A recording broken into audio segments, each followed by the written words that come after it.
여러분, 뉴욕시와 뉴저지를 이어주는 다리와 터널이 몇 개나 있는지 아십니까? 뉴욕시 그리고 우리가 사는 뉴저지, 그 사이를 이어주는 다리와 터널 몇 개나 있을까요? 한번 같이 세알해 볼까요? 가장 가까운 데서 가장 먼 곳으로 우리가 애증하는 GW, 조다리, 갈 때마다 막히는, 그래서 짜증나는, 그러나 꼭 있어야 하는 조지 워싱턴 브리지가 있습니다. 거기서 내려가면은 링컨 터널이 있죠. 그 밑에 할런 터널이 있습니다. 거기까지는 쉬워요. 그런데 그 다음부터는 잘 모르시는 분들이 계십니다. 저지시티 밑에 가면은 베이온이라는 동네가 있는데 그 베이온에서 스태튼 아일랜드로 넘어가는 다리가 하나 있어요. 베이온 브리지라고. 그게 네 번째. 그리고 스태튼 아일랜드로 들어가는 두 다리가 더 있습니다. 괴달스 브리지하고 아우럴 브리지하고. 그렇게 해서 총 이렇게 가르쳐줘도 몇 개인지 모르시면은 6개입니다. 6개. 6개의 다리가 있습니다. 이 다리나 터널을 지나가다 보면은 중간쯤에 사인이 하나 붙어 있어요. 뉴욕 쪽으로 가다 보면 Welcome to New York Empire State 이라고 되어 있고, 뉴저지로 돌아오다 보면은 Welcome to New Jersey Garden State 이라고 되어 있습니다. 다리 중간쯤에 붙어 있는데 여러분 보신 적이 있으신지 모르겠어요. 조그맣게 되어 있습니다. 크지 않아요. 요즘은 굳이 사인을 보지 않더라도 다리 지나다 보면은 내비게이션에서 그렇게 이야기합니다. Welcome to New Jersey라고. 이제 줄을 넘었구나라는 것을 알게 되는데 어디 다리뿐이겠습니까? 하이웨이를 가다가도, 국도를 가다가도 행정지역이 바뀌는 곳에는 이러한 사인, 이러한 표지가 세워져 있습니다. 오늘 저희가 나누었던 말씀 10절에 보면은 경계표라는 단어가 나오지 않습니까?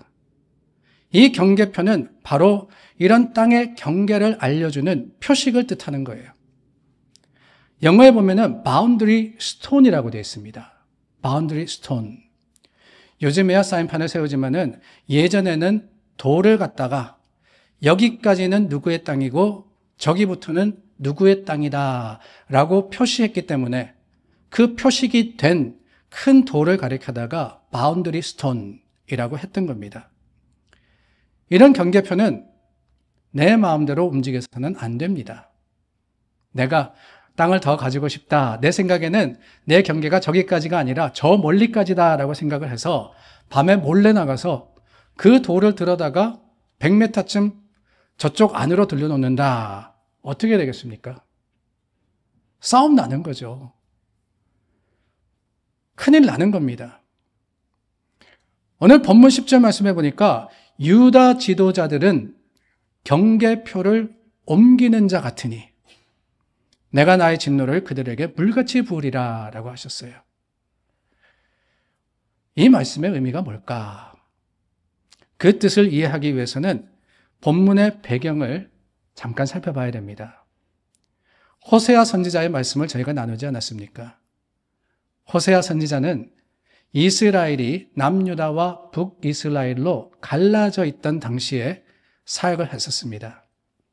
특히 북이스라엘의 여로보암 2세라는 왕이 다스릴 때, 그때가 북이스라엘에게는 전성기였어요. 여로보암 2세가 40년 동안, 짧은 세월이 아닙니다. 40년이라는 긴 세월을 다스리면서 영토도 확장되고 정치적으로, 경제적으로 안정이 된 때, 그때를 살아가고 있었습니다. 그러나 문제가 뭐냐? 이 부강했던 시대가 북이스라엘에게 있어서는 영적으로 가장 타락한 시대였다는 거예요. 세상적으로 풍족해지니까 영적으로는 가난해졌습니다. 그래서 하나님께서 호세아를 부르셔서, 우리가 호세아 이야기를 잘 알고 있지 않습니까? 음란한 아내 고멜과 함께 북이스라엘에게 회개하라는 그 메시지를 주신 겁니다. 그러나 여러분, 북이스라엘이 호세아를 통한 하나님의 말씀을 귀 기울여 들었나요? 그러지 않았죠. 오히려 배척하고 싫어하고 미워합니다. 그럼으로써 불과 30여 년이 지나서 오늘 본문에도 나오는 아수르라는 나라에게 멸망을 당하게 되는 겁니다. 9절 말씀에 보면은 벌하는 날에 에브라임이 황폐할 것임이라 라는 말씀이 나오는데요. 에브라임이 누구냐? 에브라임은 므낫세와 형제입니다. 우리가 잘 아는 요셉의 두 아들들입니다. 요셉 대신에 12지파의 두 자리를 차지한 이스라엘의 지파의 반열에 오른 축복의 가문이에요. 그런데 그 축복이 교만의 재앙이 되어서 나라가 나누어질 때 하나님의 뜻, 다윗의 가문이 아닌 반대쪽에 붙게 됩니다. 그럼으로써 북이스라엘을 만들게 되고 우상숭배에 빠져서 하나님을 배반했던 그 민족, 그 지파가 에브라임이었어요. 북이스라엘의 일대왕이었던 여로보암도 에브라임 지파 사람입니다. 우리가 잘 아는 북이스라엘의 대표적인 악한 왕이 있죠. 아합도 에브라임 사람입니다. 그래서 북이스라엘을 지칭할 때 에브라임이라고 부르기도 하고 또한 북이스라엘, 북쪽에 있었기 때문에 북이스라엘이라고 칭하기도 하는 거예요. 남유다를 칭할 때는 반대로 8절에 나오는 베냐민이나 12절에 나온 유다 민족이라고 부르는 겁니다. 그렇다면 뭐냐? 8절부터 10절에 이르는 말씀의 의미는 이런 겁니다. 북이스라엘이 강건해지고 가장 왕성해질 때 아닙니까? 힘이 있게 되자 영토를 확장하려고 남유다를 침공해 온 겁니다. 이때 남유다와 북이스라엘의 경계에 있었던 남유다의 도시가 뭐냐? 그게 바로 오늘 8절에 나오는 기브아, 라마, 그리고 베다웬이라는 이 동네들이었습니다. 여기에 있던 파수꾼들이 북이스라엘 군대가 남유다로 쳐들어올 때 나팔을 불고 백성들에게 알려서 전쟁에서 지켜야 한다라고 하는 거예요. 그런데 남유다가 어떻게 하느냐? 북이스라엘이 교만해서 형제 나라, 그 남유다를 대항해서 전쟁하는 것도 문제였지만 더 큰 문제는 남유다의 태도였습니다.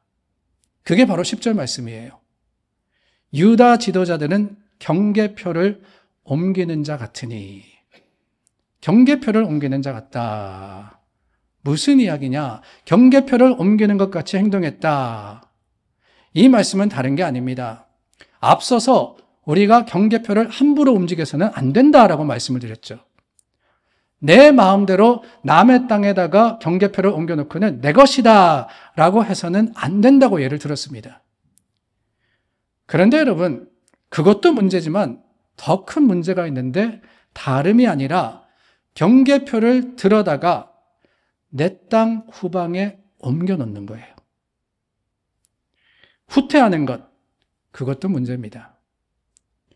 아니, 누가 그렇게 하겠냐 하실런지 모르겠어요. 그러나 잘 생각해 보시기를 바랍니다. 지금 강대한 북이스라엘이 남유다를 노리고 경계표가 세워진 기브아, 라마, 베다웬 지역을 향해서 전진해 옵니다. 당연히 남유다로서는 맞서 나가 싸워야 합니다. 지켜야 합니다. 그런데 굳이 싸우지 않고도, 굳이 희생하지 않고도 쉽게 이 모든 전쟁을 끝낼 방법이 있어요. 그게 뭐냐? 그게 경계표를 들어다가 후방에 갖다 놓는 겁니다. 에라, 여기 기브아, 라마, 베다웬이 있으니까 너희가 차지하고 우리는 이 뒤에서부터 우리나라라고 하면, 그러면 전쟁할 필요가 없지 않겠어요? 타협하면 된다는 겁니다. 포기하면 된다는 거죠. 경계표를 옮겨 놓으면 쉽습니다. 유다 지도자들이 경계표를 옮기는 자 같다라고 하는 것은 바로 그런 의미를 가지고 있는 거예요. 타협했다는 거죠. 현실과 타협. 우리나라와 일본이 영유권 그 문제, 분쟁 문제가 있지 않습니까? 중심에 있는 곳이 어디냐? 바로 독도입니다. 기억나시죠? 우리 어릴 때 많이 불렀었는데, 울릉도 동남쪽 백길 따라 200리 외로운 섬 하나 새들의 고향, 그 누가 아무리 자기네 땅이라고 우겨도 독도는 누구 땅이에요? 우리 땅이죠. 독도는 우리 땅입니다. 그런데 그 누가 아무리 자기네 땅이라고 우겨도 누가 우기는 거예요? 일본이 우기는 거죠. 자기네 땅이라고. 우리 땅인데. 그래서 우리나라에는 그 독도에다가 경비대를 세우고는 경찰들이 지키고 있는 겁니다. 그런데 여러분, 이게 하도 국제적인 문제가 되니까 골치 아프다고 어느 날 우리나라 대통령이 경비대 다 철수해. 자꾸 일본과 부딪힐 바에는 이 독도 우리 땅 아니고 너네 거 해. 그러면서 일본에게 주었다라고 한번 생각해 보시기를 바랍니다. 뭐라고 하시겠습니까? 이 미친, 그럴 거 아니에요. 아니, 독도에 사실 군대도 아니고 경찰이 지키는 것, 그것도 눈치 보여서 그러는 거 아니겠어요? 그것도 속상한데 우리 땅 아니라고 너네가 가져. 그렇다고 문제를 회피하는 것, 그게 옳은 일이냐? 절대로 그럴 수 없는 겁니다. 내 땅이라면 지켜야죠. 무슨 일이 있어도 대적들의 공격을 받아도 많은 희생을 치러도 기꺼이 막아서고 싸워서 이겨내야죠. 나팔 불고 호각 불어서 온 백성들을 모아다가 최선을 다해서 그 경계표를 굳건히 해야 합니다. 더군다나 남유다에게 있어서 이 땅, 이곳은 하나님이 정해 주신 것이기 때문에 더욱 그러해야 했던 거예요. 신명기 32장 말씀해 보면은 지극히 높으신 자가 민족들에게 기업을 주실 때, 인종을 나누실 때 이스라엘 자손의 수요대로 백성들의 경계를 정하셨도다라는 말씀이 있습니다. 하나님이 경계를 그으셨다는 거예요. 하나님이 정해주신 땅이기 때문에 절대로 경계표를 옮겨서는 안 됩니다. 그런데 힘들다고, 희생이 두렵다고 타협한다면은 그게 하나님의 백성이 할 일이겠습니까? 아니, 오늘날 우리가 북이스라엘과 전쟁하는 것도 아니고 나와 무슨 상관이 있느냐 하실런지 모릅니다. 그러나 여러분, 오늘날에도 경계표를 후방 저 보이지 않는 것으로 옮기는 일이 많습니다. 다름이 아니라 신앙의 타협이죠. 하나님이 우리를 예수 그리스도의 보혈로 구속하시고 자녀 삼으셨는데 우리가 신앙생활 가운데 자꾸 세상과 타협해서 경계표를 조금씩 뒤로 옮기는 거예요. 세상이 부담스러워하는, 세상이 싫어하는 것 강요하지 않습니다. 세상이 이야기하는, 세상이 따지는 그 논리를 은근슬쩍 따라갑니다. 그것은 영적으로 뒤돌아서서 도망하는 것과 다름이 없다는 거예요. 싸우지 않고 이미 진 겁니다. 하나님의 뜻이 아닐 뿐더러 하나님으로부터 멀어지는 거 아니겠습니까? 여호수아가 백성들과 함께 가나안 땅을 정복한 후에 나이가 많아져서 세상을 떠날 때 남긴 말이 있습니다. 여호수아서 23장 말씀입니다. 너희가 만일 돌아서서 너희 중에 남아있는 이 민족들을 가까이 하여 더불어 혼인하며 서로 왕래하면, 이방인들과 타협하면 이라는 뜻이에요. 경계표를 옮기면 확실히 알라. 너희의 하나님 여호와께서 이 민족들을 너희 목전에서 다시는 쫓아내지 아니하시리니 그들이 너희에게 올무가 되며 덫이 되며 너희의 옆구리에 채찍이 되며 너희의 눈에 가시가 되어서 너희가 마침내 너희의 하나님 여호와께서 너희에게 주신 이 아름다운 땅에서 멸하리라. 망할 거라는 거예요.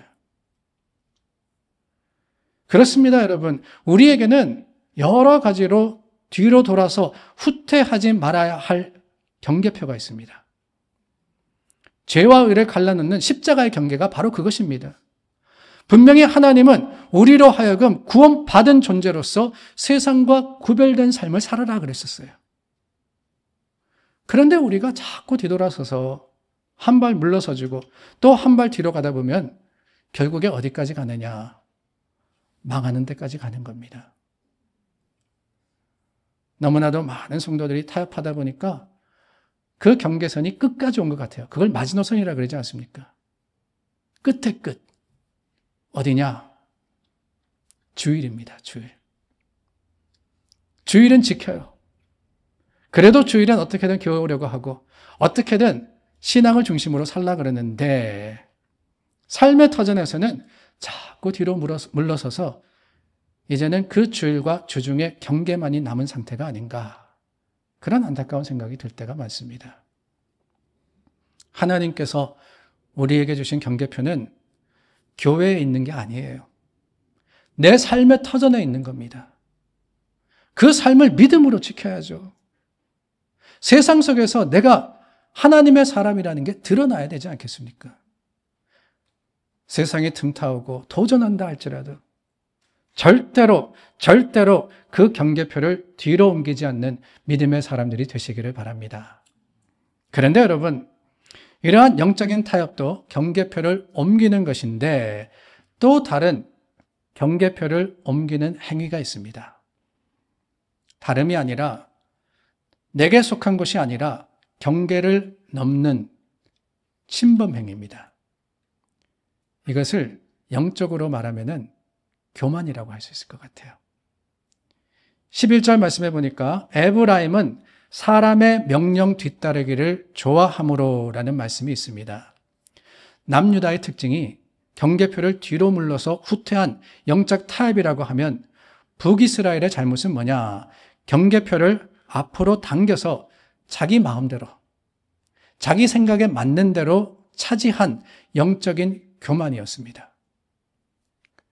세상과 우리가 있어야 할 것을 갈라놓는 그 경계가 있다라고 하면 하나님과 우리가 있어야 할 것을 표시하는 경계표도 있다는 거예요. 창세기에 하나님께서 모든 것을 만드시고 인간에게 맡기셨습니다. 다스리라라고 하셨죠. 하나만 빼고 말입니다. 동산 중앙에 있는 나무의 열매는 먹지도 말고 만지지도 말라 그러셨어요. 여기가 경계다. 여기가 경계다. 넘지 마라 라고 정해주셨습니다. 그런데 뱀의 유혹으로 하와가 그 열매를 따먹고 또 아담에게도 주지 않았습니까? 경계가 있음에도 불구하고 그 선을 넘어서 하나님의 지경에 침범해 자신의 생각에 옳은 대로 내가 보기에 먹음직한 거예요. 내가 생각하기에 괜찮을 것 같은 겁니다. 그 경계를 움직인 순간 인간은 죄에 빠질 수밖에 없었던 겁니다. 하나님의 명령대로 행하고 하나님의 말씀대로 살아야 하는 피조물이 창조주인 하나님의 그 경계를 은근슬쩍 넘으려고 하는 것. 여러분, 그건 무서운 교만입니다. 내 생각대로 판단을 따라서, 아니 오늘 말씀과도 같이 하나님의 명령이 아닌 사람의 말을 듣는 것, 이것도 경계표를 움직이는 것이 아닐까요? 북이스라엘이 그랬습니다. 하나님 명령보다 사람의 명령을 쫓으며 살았습니다. 열왕기서에 보면은 북이스라엘의 초대왕 여로보암이죠. 여로보암의 이름이 거듭거듭 나옵니다. 좋은 일에 나오면은 좋은데 그게 아니라 후대 왕들이나 백성들이 악한 일을 할 때마다 이런 표현이 나와요. 여로보암의 죄와 같이, 여로보암이 행한 것 같이. 여로보암을 예로 드는데 그의 죄가 뭐냐? 다름이 아니었습니다. 하나님의 성전, 나라가 갈라졌잖아요. 북이스라엘과 남유다로 갈라져서 경계가 생겼는데 하나님의 성전, 그들이 예배해야 하는 곳이 어디 있었느냐? 예루살렘에 있습니다. 예루살렘은 남유다에 위치하고 있었거든요. 그러니까 예배 드리려면 북이스라엘 사람이 남유다까지 가서 그 예루살렘 성전에서 제물을 바치고 하나님을 예배해야 하는데 여로보암이 생각하니까 불안합니다. 자꾸 저기 왔다 갔다 하면은 백성들의 마음이 흔들릴 것 같은 거예요. 그래서 어떻게 하느냐? 금송아지 둘을 만들어다가 베델과 단이라는 곳에 두고 이게 하나님을 상징하는 거니까 우리나라 사람들은 여기서 예배드리라 라고 했습니다. 레위 지파만 제사장이 될 수 있는데 아무나 세워서 하나님께 제사 드리게 합니다. 왜 그랬느냐? 철저하게 자신의 정치적인 안정을 위해서, 자신의 유익을 위해서 하나님의 말씀이 아니었죠. 하나님은 분명히 명령하셨습니다. 성전에서 나를 예배하라고. 그러나 세상의 불평과 여러 가지 불이익을 염려하여서 내가 원하는 대로 내 생각대로 행했을 때 그것은 결국 영적 교만이 될 수밖에 없었고, 하나님은 지속적으로 여로보암의 죄를 지적하셨던 거예요. 이런 영적 교만은 대를 이어서 오늘날에도 우리에게 주신 말씀에도 드러납니다. 사람의 뜻을 따르는, 하나님께 아뢰는 것이 아니라 세상의 힘을 의지하는 세속적인 판단의 기준, 그것이 어디서 왔느냐? 결국에는 죄에서부터, 결국에는 하나님과 같아지리라고 했던 그 교만에서부터 온 것입니다. 사랑하는 여러분, 우리들도 혹시 그렇지 않습니까? 영적인 교만으로 내가 넘지 말아야 할 선을 넘고 있는 것은 아닙니까? 하나님 말씀대로 하나님의 뜻을 따라서 살아가는 것이 아니라 내 마음대로 판단하여서 내가 편한 곳에 그 경계표를 옮겨놓고는 이만하면 됐다고 만족해야 하지 않습니까? 사사기에 보면 반복해서 나오는 또 다른 표현이 있습니다. 사람들이 각자 자기의 소견에 옳은 대로 행했다. 그게 죄라고 하셨어요. 교만의 죄입니다. 참 희한하죠. 인간의 죄성은 하나님이 정해주신 경계를 나도 모르게 넘고 싶고 나도 모르게 만지고 싶은 거예요. 옮기지 마 그러면은 더 옮기고 싶은 것이 우리의 못된 마음 아닙니까?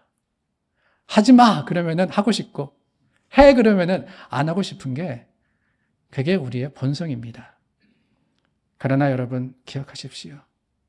결코 그래서는 안 됩니다.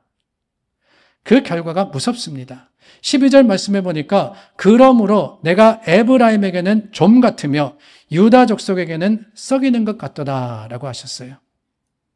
좀이나 썩이는 것의 특징은 다른 게 아닙니다. 겉으로는 당장 보이지 않아요. 그러나 속으로 무너져 내리는 겁니다. 지금 당장 우리가 그 경계를 넘는다고, 경계석을 옮긴다고 하나님께서 번개를 내리셔가지고 우리를 쳐 죽이실까? 그러지 않아요. 그러나 기억하십시오. 내 속에 죄가 자라는 거예요.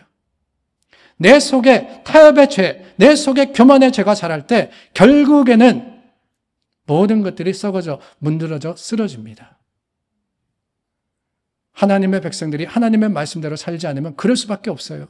힘이 빠집니다. 마음의 기쁨이 사라집니다. 능력이 없어집니다.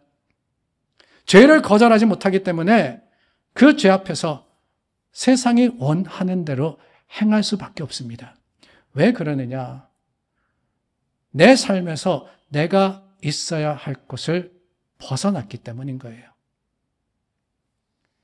우리가 강건하려면, 그래서 하나님의 축복을 제대로 받아 누리려면 있어야 할 곳에 있어야 합니다. 경계표를 옮기지 않고 하나님이 정해주신 그 자리에서 감사함으로 신앙생활하고 교회를 섬겨야 하죠. 목사는 목사의 자리를 알아야 하고요. 장로는 장로의 역할과 지경을 마음에 새겨야 합니다. 집사는 집사대로, 권사는 권사대로, 성도는 성도 나름에 있어야 할 곳을 굳게 지켜나갈 때, 그게 교회다운 거 아니겠어요? 여러분 기억하십시오. 내가 있어야 할 곳이 어디냐라는 것을 살펴서 그 자리를 지키시려고 애쓰시기를 바랍니다. 어디 교회뿐입니까? 삶의 터전에서도 마찬가지입니다. 가정에서도 남편은 남편의 자리에서, 그리고 아내는 아내의 자리, 부모와 자녀는 각기 그 자리를 잘 지켜나갈 때 그 가정이 행복한 가정 아니겠습니까? 우리는 하나님의 명령의 경계표를 옮기지 말아야 됩니다. 그러기 위해서 어떻게 해야 되겠어요? 그 경계표가 어딘지를 알아야 되죠. 하나님의 말씀이 가르쳐 주십니다. 주님의 뜻을 헤아려야 합니다. 물어봐야 돼요. 내가 무엇을 하든지 하나님의 뜻은 어디에 있습니까?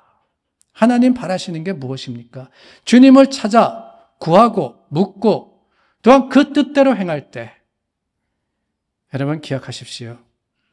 하나님의 주시는 복이 우리 삶의 아름다운 자랑이 될 겁니다. 그러므로 영적인 타협이나 영적인 교만이 아닌 하나님께서 우리를 부르신 그곳에서 하나님을 예배하는 저와 여러분들이 될 수 있기를 간절히 소망합니다.